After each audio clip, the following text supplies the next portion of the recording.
નમસ્કાર. દિવસભરના તાજા સમાચારોમાં તમારું સ્વાગત છે. તમારી સાથે હું છું પિનલગીરી ગોસ્વામી. સમાચારો વિસ્તારથી જાણીએ એ પહેલા મહત્વના સમાચારો ઉપર એક નજર. મિત્રો, આજની વિડીયોમાં વાત થશે પાછા પોટલા બાંધી લો, આવી ગઈ છે અંબાલાલ પટેલની ઘાતક આગાહી. ભયાનક મોટા ડિપ્રેશને અમદાવાદ અને વડોદરાનું ટેન્શન વધાર્યું છે. ત્યારે આગળ વાત થશે હડતાલ પર ઉતરેલા રેસિડેન્ટ ડોક્ટરોને સરકારનું અલ્ટિમેટમ. ત્યારે આગળ વાત થશે આ વર્ષે કડકડતી ઠંડીથી જાણો હવામાન વિભાગની મોટી આગાહી. ત્યારે આગળ વાત થશે આજ કી રાત 8 જિલ્લા સાવધાન. ત્યારે આગળ વાત થશે સુરતીઓની 6 વર્ષની જરૂરિયાતવાળું પાણી 8 દિવસમાં દરિયામાં સમાઈ ગયું છે. ત્યારે વડોદરાના આ ગામમાં 2 નદીઓના પાણી ઘૂસી ગયા છે. ત્યારે વાત થશે દીકરીઓને બચાવવા પાટીદારોનો મોટો નિર્ણય સામે આવ્યો છે. કોળિયા આંખના દરિયે ભક્તોએ લીધી હતી મજા. ત્યારે આગળ વાત થશે સટ્ટાકાંડના આરોપીના 14 દિવસના રિમાન્ડની માંગ કરવામાં આવી છે. ગુજરાત પર ત્રાટકવાના ડિપ્રેશનની ટાઈમલાઈન આ શહેરો ઉપર હજુ પણ ત્રાટકી શકે છે. ત્યારે આગળ વાત થશે હર્ષ સંઘવી વડોદરાના ધક્કા ખાવા લાગ્યા છે. ત્યારે અંતે વાત થશે સોમવતી અમાસે દામોદર કુંડમાં ભક્તોનું ઘોડાપૂર ઉમટી પડ્યું હતું. હવે મિત્રો સમાચારો વિસ્તારથી. જૂનાગઢમાં આવેલા જૂના દામોદર કુંડમાં શ્રાવણની સોમવતી અમાસના દિવસે લોકો ઉમટી પડ્યા હતા. દામોદર કુંડે સ્નાન કરીને પિતૃ મોક્ષાર્થે પીપળે પાણી ચડાવવા લોકો અહીં આવે છે. ખાસ અહીં લોકો આવી રહ્યા છે. ત્યારે ગુજરાતમાં શ્રાવણનો ગઈકાલે અંતિમ દિવસ હતો, તેથી ક્યારે ભારે ભીડ જોવા મળી હતી. સવારથી જ ભવનાથ જતા માર્ગ પર પોલીસ બંદોબસ્ત જોવા મળ્યો હતો. સાથે જ તરવૈયાઓની ટીમ પણ તૈનાત કરવામાં આવી હતી. મિત્રો, અન્ય મહત્વના સમાચારની વાત કરીએ તો હર્ષ સંઘવી વડોદરાના ધક્કા ખાવા લાગ્યા. રાજ્યના ગૃહમંત્રી હર્ષ સંઘવી ફરી એકવાર વડોદરા પહોંચ્યા હતા. તેઓએ 5 દિવસમાં ત્રીજી વખત વડોદરાની મુલાકાત લીધી છે. તેઓએ વડોદરા કલેક્ટર કચેરી ખાતે સાંસદ, ધારાસભ્યો અને અધિકારીઓ સાથે રિવ્યુ બેઠક યોજી હતી. બેઠક પૂર્ણ થયા બાદ હર્ષ સંઘવીએ લોકોના આક્રોશ અંગે કહ્યું છે કે જેના ઉપર લાગણી હોય, શ્રદ્ધા હોય અને વિશ્વાસ હોય એના ઉપર ગુસ્સો હલાવી શકે છે. લોકોના ઇન્સ્યોરન્સની કામગીરી ઝડપથી પૂર્ણ કરવામાં આવશે. મિત્રો, અન્ય મહત્વના સમાચારની વાત કરીએ તો ગુજરાત પર ત્રાટકવાના ડિપ્રેશનની ટાઈમલાઈન આ શહેરો ઉપર ત્રાટકશે. જુઓ તમે, બંગાળની ખાડીમાં સર્જાયેલા ડીપ ડિપ્રેશનની અસર ગુજરાતમાં 3 તારીખના રોજ સવારના 6 કલાકથી પ્રવેશશે. આ ડિપ્રેશન 9 વાગ્યા સુધીમાં સુરત પહોંચશે. સુરતથી નીકળીને આ ડિપ્રેશન ભાવનગર પહોંચશે. ભાવનગરમાં બપોરે 1 કલાકથી વરસાદ શરૂ થઈ જશે.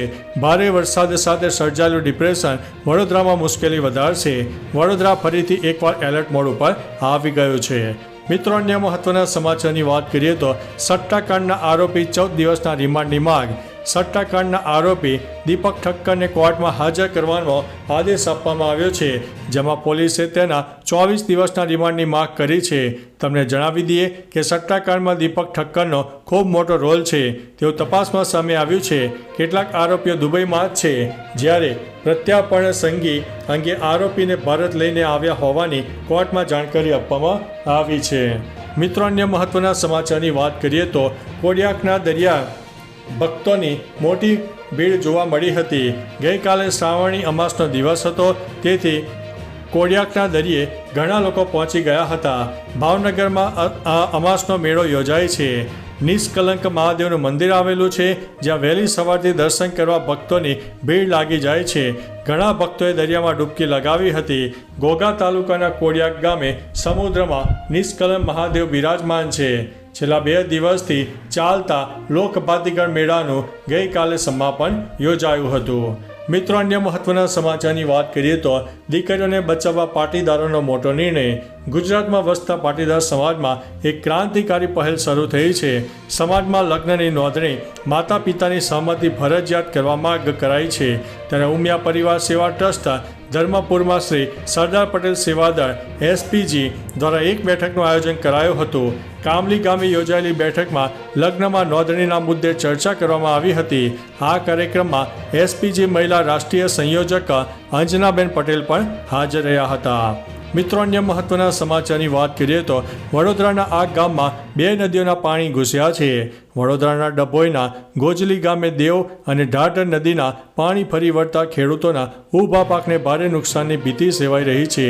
વિવિધ પાકોમાં નુકસાન થવાથી ખેડૂતો ચિંતાગ્રસ્ત બન્યા છે. દેવ ડેમમાંથી દેવ નદી તેમજ ઢાઢર નદીમાં 60,000 ક્યુસેક કરતાં પણ વધારે પાણી છોડવામાં આવી રહ્યું છે. ડભોઈના 17 ગામોના જનજીવન ઉપર તેની અસર જોવા મળી છે. 300 વીઘા જમીનમાં કપાસ અને મરચીનો પાક પણ ધોવાઈ ગયો છે. મિત્રો, અન્ય મહત્વના સમાચારની વાત કરીએ તો સુરતીઓની 6 વર્ષની જરૂરિયાતનું પાણી 8 દિવસમાં દરિયામાં સમાઈ ગયું છે. ઉકાઈ ડેમમાં ફરી એકવાર પાણી છોડવામાં આવી રહ્યું છે. તાપીમાં 1.40 લાખ ક્યુસેક પાણી છોડવામાં આવી રહ્યું છે. 2 મહિના દરમિયાન ડેમના દરવાજા ખોલીને મોટી માત્રામાં પાણી તાપી નદીમાં છોડવામાં આવ્યું હતું. અત્યાર સુધીમાં 4252 મિલિયન ક્યુબિક મીટર પાણી છોડી દેવામાં આવ્યું છે. સુરતને 6 વર્ષ ચાલે એટલું પાણી અત્યાર સુધીમાં છોડી દેવામાં આવ્યું છે અને એ તમામ પાણી હાલ દરિયામાં વહી ગયું છે. મિત્રો, અન્ય મહત્વના સમાચારની વાત કરીએ તો ગુજરાતમાં ફરી એકવાર મેઘરાજાની સવારી આવી પહોંચી છે. દક્ષિણ ગુજરાતમાં ભારે ધોધમાર વરસાદ પડ્યો હતો. નદીઓ પણ ગાંડીતુર બની રહી છે. હવામાન વિભાગની આગાહી પ્રમાણે આજે રાત્રે ઘણા વિસ્તારોમાં ભારેથી તે ભારે વરસાદ થઈ શકે છે, જેમાં ડાંગ, નવસારી, તાપી, સુરત, ભરૂચ, મહેસાણા, સાબરકાંઠા, અરવલ્લીનો સમાવેશ થાય છે. તો મધ્યમ થંડરસ્ટોર્મ સાથે પવનની ગતિ 41થી લઈને 61 કિલોમીટર પ્રતિ કલાક રહી શકે છે. મિત્રો, અન્ય મહત્વના સમાચારની વાત કરીએ તો આ વર્ષે કડકડતી ઠંડી જાણો હવામાન વિભાગની આગાહી. હવામાન વિભાગે કડકડતી ઠંડીની આગાહી આપતા જણાવ્યું છે કે આ વર્ષે ભારતમાં તીવ્ર ઠંડી જોવા મળશે. લા નીનાને કારણે ચોમાસું બિન અસરકારક રહ્યું છે, પરંતુ શિયાળાની શરૂઆત પહેલાં લા નીનાની સ્થિતિ પ્રવર્તે છે.